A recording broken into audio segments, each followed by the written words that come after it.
So today we're looking at see the bigger picture. Now that's exactly what we're going to do. We're going to bring together all that psychology, sketch, light, shade, shadow, depth of field, emotion engagement that you learnt in lesson 1.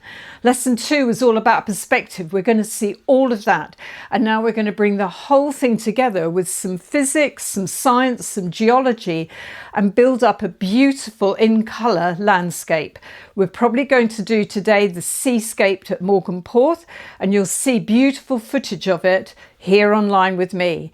And remember, at every stage you can go back, revisit bits, and also whenever you get stuck or whenever you produce a picture, just send it to me in a WhatsApp, and I'm usually back and replying to you within a couple of hours with suggestions or just lots of praise.